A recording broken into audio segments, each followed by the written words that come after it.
Suara Rakyat versus Sirekap. Anda masih menyaksikan Rakyat Bersuara.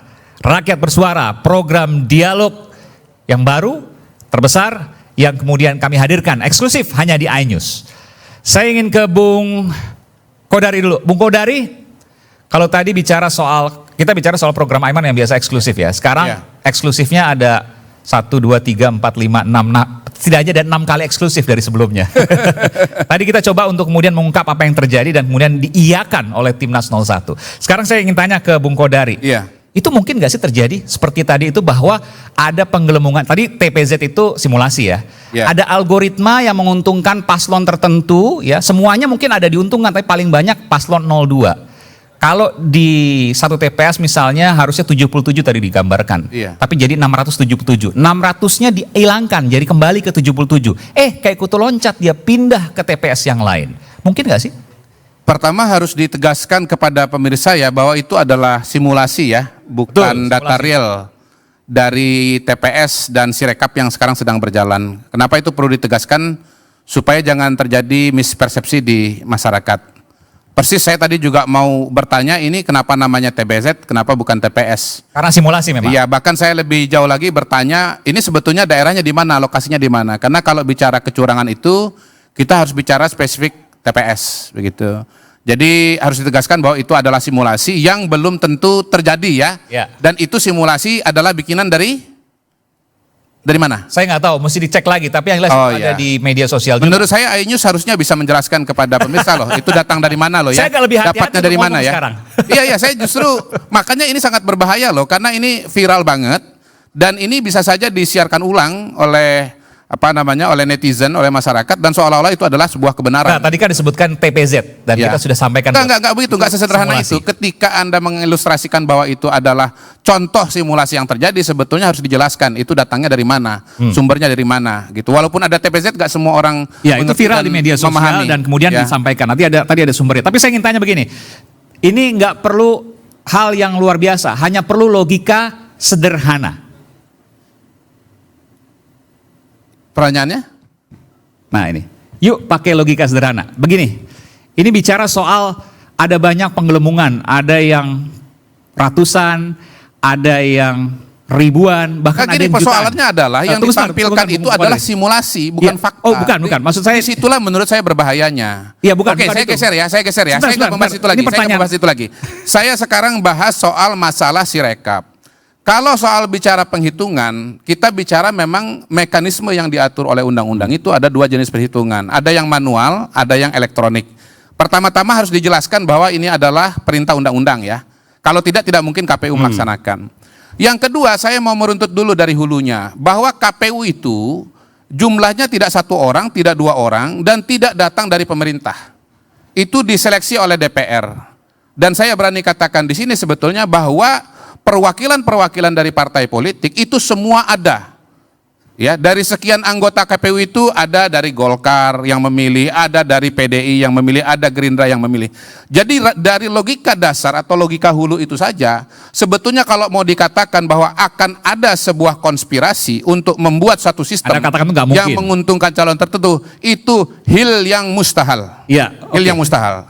Yang kedua, sistem ini sudah diproses sekian lama, tidak mungkin Komisi 3 ya itu berdiam diri dan tidak melakukan pengecekan kepada sistem. Iya, tapi gini, saya mau tanya sebentar. Ini kan logika sederhana ya. Ketika ada penggelembungan ada puluhan, ada ratusan, bahkan ada yang ada jutaan itu. Tapi kok sudah dirapihin, masih ada penggelembungan lain? Permasalahannya, ini pertanyaan yang paling mendasar. Kenapa kemudian proporsi real count itu sama seperti quick count, padahal masih ada penggelembungan sampai jutaan? Itu kan logika yang mengusik tuh. Jadi gini, saya menjadikan proporsi masih sama dengan quick count elektronik ini sebagai sebuah pemantauan saja, karena semua sudah jelas di undang-undang yang akan jadi patokan adalah hitungan manual. Itu pertama ya, pegangan pertama menurut saya. Yang kedua, kalau kita bicara mengenai penyalahgunaan, selain bahwa KPU itu isinya tidak tunggal ya. Nanti mungkin harus ada komisi berapa ini yang sebetulnya mengawasi KPU. Ini adalah anggota KPU dan Bawaslu berasal dari semua partai politik. Jadi dalam KPU itu sendiri sudah ada mekanisme kontrol satu dengan yang lain. Nah yang kedua, dengan adanya quick count yang sudah dilakukan oleh berbagai lembaga dan hasilnya menunjukkan hasil yang sama atau serupa, menurut saya itu sudah jadi satu indikator buat nanti hasil akhirnya akan seperti apa gitu. Jadi hasil akhir dari pengalaman yang sudah-sudah, ya kita bisa katakan bahwa hasilnya nggak akan beda jauh dengan KPU. Nah permasalahannya, ini pertanyaannya ini sudah ada penggelembungan, tapi hasilnya masih sama seperti quick count, hasil real count. Itu kenapa? Nah, soalnya gini, penggelembungan ini dulu apakah merupakan suatu fakta atau masih asumsi? Kan ada yang disampaikan. Ya siapa yang menyampaikan? Ada beberapa yang kemudian temuan-temuan di TPS, di Sirekap dan lain sebagainya. Bahwa ini merupakan kecurigaan yang harus dibuktikan nanti lewat forum katakanlah di Mahkamah Konstitusi. Oke, jadi pada hari ini saya katakan bukti penggelembungan itu belum ada. Buat saya belum ada. Kan kalau ada memang ada, tolong ditampilkan di sini yang namanya penggelembungan. Yang tadi Anda tampilkan itu simulasi. Anda tidak bisa menampilkan fakta. Bukan, maksud saya begini. Bagaimana saya mau menanggapi, mau mengatakan ada penggelembungan kalau yang ditampilkan adalah simulasi? Artinya Anda menyatakan bahwa tidak ada penggelembungan sama sekali kok. Saya tidak tahu. Saya tidak tahu. Saya mengatakan saya tidak tahu. Ya, yang diangkat ini kan ada penggelembungan, tapi yang ditampilkan adalah simulasi. Itu kan nggak nyambung antara pernyataan yang disampaikan dengan bukti yang intinya Anda meragukan bahwa sama, gitu meskipun loh. di media sosial banyak ya. Tapi saya membuka ruang kemungkinan bahwa yang namanya hitung elektronik itu bisa bermasalah. Dan mau ditambahkan juga, dari pertama kali hitung elektronik ini diselenggarakan, dulu ya pusat penghitungannya terbuka bagi publik di Hotel Borobudur. Dari dulu selalu ada komplain terhadap hitungan elektronik ini. Dan menurut saya kalaupun ada kesalahan di situ, maka itu kesalahan kolektif seluruh institusi yang ada di Republik ini, tidak bisa disalahkan kepada kandidat tertentu gitu, karena ini proses yang dipersiapkan sudah lama ya. Setiap kali pemilu diselenggarakan kok masih ada salah juga, nggak bisa disalahkan kepada kandidat tertentu. Menurut saya itu poin yang sangat-sangat penting. Nggak bisa disalahkan, belum tentu ada penggelembungan. Bung Rocky, ada komentar soal itu? Oke, saya dulu belajar statistik di Fakultas Teknik 2 semester. Belajar statistik ilmu sosial 3 semester di UI itu. Itu adalah teknik menghitung. Selamat malam Bung Maman. Silakan Bung Maman. Kita berikan tepuk tangan dari TKN Prabowo Gibran. Nah, nanti bisa menyampaikan tambahan. Silakan Bung Rocky. Di mana tadi ya? Statistik. Soal statistik gitu ya.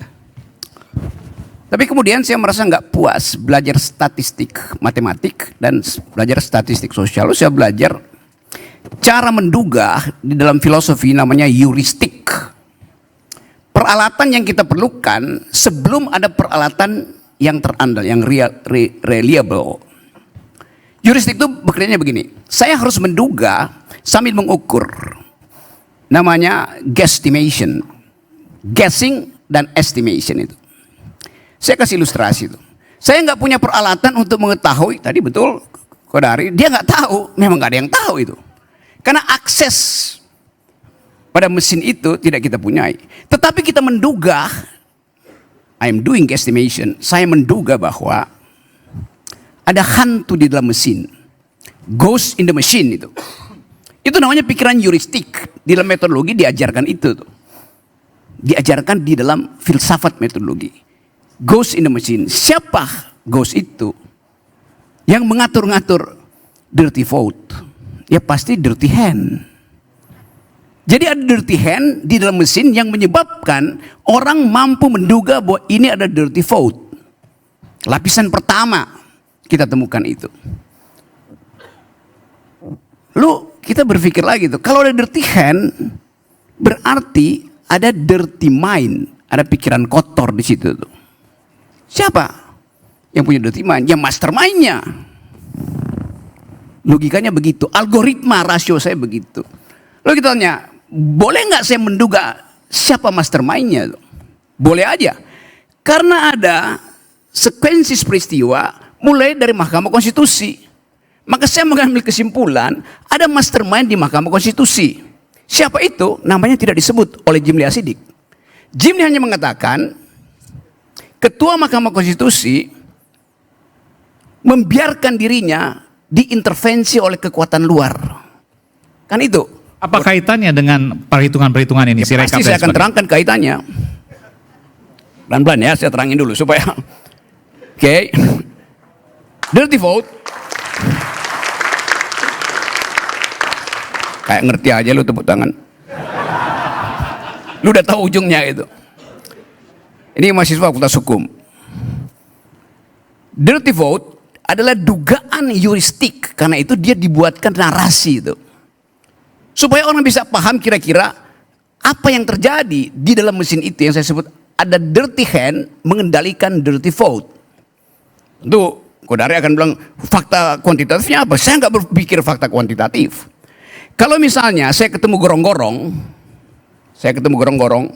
maka heuristik saya mengatakan di dalam gorong-gorong itu ada Jokowi. Algoritmanya bekerja begitu. Kan Jokowi bolak-balik ke gorong-gorong kan. Gak mungkin saya bilang di dalam gorong-gorong itu ada caleg perempuan dari Perindo, nggak mungkin. Karena gorong-gorong bau. Jadi heuristiknya bekerja di situ tuh.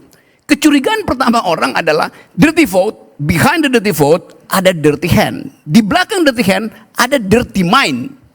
Siapa dia? Ya pasti mastermind. Saya terangin, saya luruskan tadi ya. Sekarang kita mau cari tahu siapa mastermind itu berdasarkan asumsi guesstimation itu, guessing by estimation. Anggap ya anak-anak mahasiswa ya. Gua anggap aja lu, gua kasih kuliah lu. Oke. Ini kan semua saya pernah kasih kuliah kan, UNJ saya pernah kasih kuliah, UI apalagi itu, segala macam itu, Trisakti apalagi itu. Saya terusin dulu logikanya ya.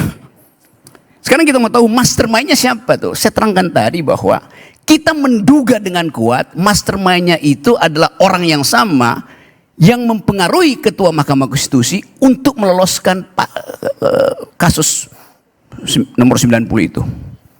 Kasus Gibran masuk tuh. Kan itu efektif kita berpikir dan dibenarkan secara metodologi. Presumption itu kemudian mau dibantah dengan keterangan-keterangan statistik yang memang netral terhadap data, netral terhadap fakta. Jadi sebetulnya di belakang konsep kita berpikir tentang kecurangan itu sudah terbentuk dulu bahwa ini pasti curang. Karena itu saya melakukan tuduhan. Saya tidak menuding, saya menuduh bahwa mastermind-nya adalah Presiden Jokowi. Kenapa? Karena Jimli nggak beritahu mastermind-nya siapa. Kan Jimli Asidik hanya bilang tadi bahwa Mahkamah Konstitusi diintervensi oleh pihak luar. Bung Rocky, Tunggu dulu dia. Kita bicara soal Sirekap. Saya mau terangin habis-habisan dulu, jangan potong dulu. Saya mau terangkan itu ya, gini. Orang bertanya, siapa yang dimaksud oleh Jimli Asidik? Pihak luar yang mengintervensi itu. Logika tadi mengatakan yang bisa mengintervensi kekuatan di atas Mahkamah Konstitusi. Siapa dia? Ketua BEM UI. Gak bisa. Tukang bakso gak bisa. You taruh semua nama itu, you keluar satu nama. Jokowi sebagai presiden. Kan tapi Anda nggak bisa menuding begitu aja. Anda harus punya bukti untuk menuding itu. Saya bilang tadi saya nggak ngasih tuding, saya menuduh bukan menuding. Anda menuduh, Anda menuding, tapi Anda nggak punya bukti, nggak fair dong. Nggak, saya harus adil juga di sini. Jangan. Anda menuding, Anda menuduh, tapi Anda nggak punya bukti. You nggak ikuti reasoning saya pakai heuristik tadi. Oke. Peralatan sementara ketika bukti itu nggak bisa dapat. Bukti itu saya mesti dapat, gampang saya dapatnya. Saya bicara dengan Jimli Asidik. Jimli mana? Apa namanya itu? File yang waktu Anda bercakap-cakap. Kan dia nggak mau kasih kan? Jadi Anda hanya bisa mengakses Tuhan melalui doa yang Anda nggak tahu sampai apa enggak. Itu kan dasarnya kan. Sama juga saya nggak bisa sampai di situ. Jadi saya melakukan tadi guesstimasi itu, guessing dan estimation. Salah nggak? Benar saya. Kecuali saya punya akses untuk membuka percakapan di dalam Mahkamah Konstitusi, kan itu dasarnya tuh. Jadi sekali lagi kita mesti ingat pintu masuknya adalah keterangan dari Jimli Asidik bahwa ada mastermind yang dia nggak sebut namanya. Kalau kita tanya di dalam pengadilan nanti, Jimli, lu kasih tahu tuh siapa yang lu maksud itu. Jangan lu tuduh-tuduh orang itu. Kan mesti pada Jimli, Anda menuduh, jangan ke saya. Jadi sekali lagi poin kita atau poin saya adalah apa yang disebut tadi sebagai suara rakyat itu udah hilang. Kan bisa kita bilang vox populi vox dei. Suara rakyat adalah suara Tuhan. Sekarang yang terjadi adalah vox populi clario dei. Suara rakyat adalah tangisan Tuhan itu. Itu yang terjadi. Jadi sekali lagi nggak ada gunanya you bicara tentang data kuantitatif kalau kita nggak ingatkan pintu masuk kecurangan itu adalah keputusan Mahkamah Konstitusi. Assalamualaikum warahmatullahi wabarakatuh. Saya sebenarnya mau break dulu, tapi karena saya harus adil, saya berikan kesempatan pada Bung Maman untuk menjawab Bung Rocky. Ada jawaban? Iya, silakan. Langsung silakan. Kalau nggak ada, saya mau break dulu nih. Pasti nggak ada. Kalau gitu saya break dulu. Kita akan kembali saat lagi. Suara Rakyat versi Sirekap.